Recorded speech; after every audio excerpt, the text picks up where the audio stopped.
توحید اور عقیدے کے مسئلے کے اندر، ایمان اور عقیدے کے مسئلے کے اندر بندے کو سمجھ بوجھ سے کام لینا چاہیے۔ یہ نہیں کہ بس انتھی عقیدت میں پڑا رہے اور زندگی گزارتا ہوا چلا جائے، نہ، اپنے دل و دماغ کے دریچوں کو کھولے، دروازوں کو کھولے اور قرآن پر تدبر و تفکر کرے۔ انشاءاللہ جب قرآن کو اپنا رہنما اور امام بنائے گا، اللہ ضرور صراط مستقیم والا راستہ دکھا دے گا۔ کہاں تک پہنچے؟ آؤ سنو اللہ کا قرآن کیا کہتا ہے۔ ان الذین اتخذوا العجل، جن لوگوں نے بچڑے کو معبود بنایا بنی اسرائیلیوں میں سے، اللہ نے دنیا کی سزا کا اللہ نے ان کو یہ وعید سنائی، یہ ڈراوا سنایا کہ دنیا میں ذلیل ہوں گے، غضب ہوگا ان کے اوپر۔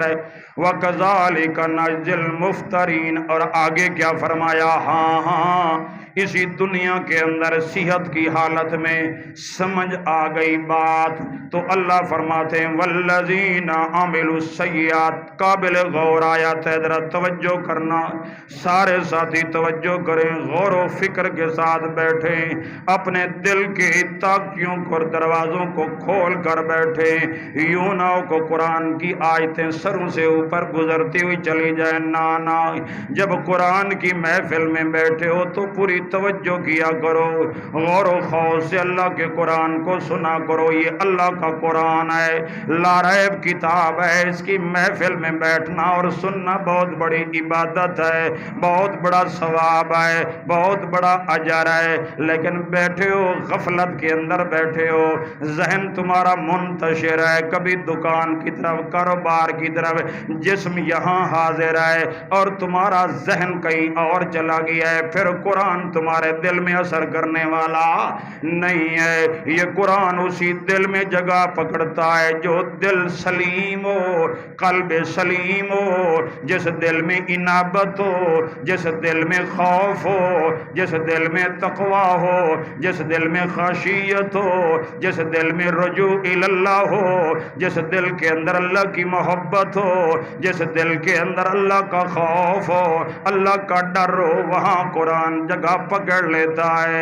جو بندہ اللہ کے قرآن کو توجہ سے سنتا ہے، ذرا توجہ کرنا ان آیات پر، ایک بندہ پہلے شرک کرتا رہا، کفر کرتا رہا، اپنی تمام تر اپنے غلط عقائد اپنا کر زندگی گزارتا رہا، لیکن قرآن کی آیتیں جب اس کے سامنے آئیں تو سر تسلیم خم کر لیا اس نے کیا کیا؟ اللہ فرماتے والذین عاملوا السیئات،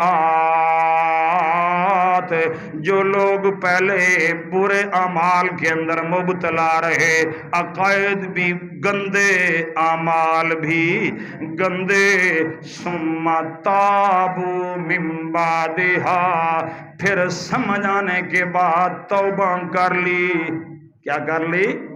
تاب یتوب کا معنی کیا ہے؟ لوٹنا، واپس آ جانا، گمراہی کے راستے کو چھوڑ کر ہدایت کی طرف پلٹ آنا، گمراہی کے راستے کو چھوڑ کر قرآن کی طرف پلٹ آنا۔ تابو، توبہ کے لیے 3 شرطیں ذرا سمجھ لو۔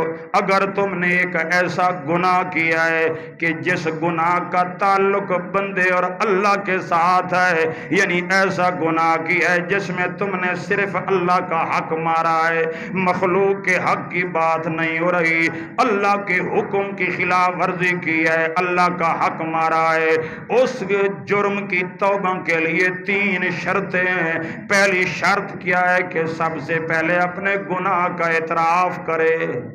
کیا کرے؟ اسی دنیا میں اعتراف کرے کہ مجھ سے، کس کے سامنے کرے؟ اللہ کے سامنے کرے۔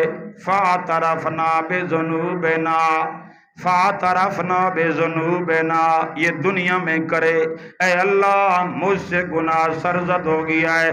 پہلی شرط ہے مانے اپنے گناہ کو، اپنی زیادتی کو اور اپنے گناہ کا اعتراف کرے، اور دوسرے نمبر پر اللہ سے اس گناہ کی معافی مانگے۔ اے اللہ اس گناہ کی مجھے معافی دے دے، میں بخشش چاہتا ہوں، اللہ معاف کر دے۔ اور تیسری شرط کیا ہے؟